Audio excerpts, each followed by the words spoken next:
मध्य चीन के हेनान प्रांत में एक स्ट्रीट डॉग अपने दिव्यांग मालिक लाओमा येन, जो कि एक मूची है, उसके साथ हर पल रहता है।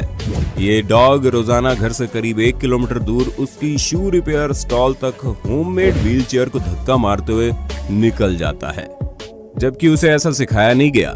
लाओमा के अनुसार एक बार वो कीचड़ में फंस गया था और काफी मशक्कत कर रहा था उससे निकलने के लिए। तभी उसने देखा कि पीछे से उसका डॉग उसे धक्का देकर बाहर निकालने की कोशिश कर रहा है, जिसके बाद से उसने इसे अपने जीवन का हिस्सा बना लिया।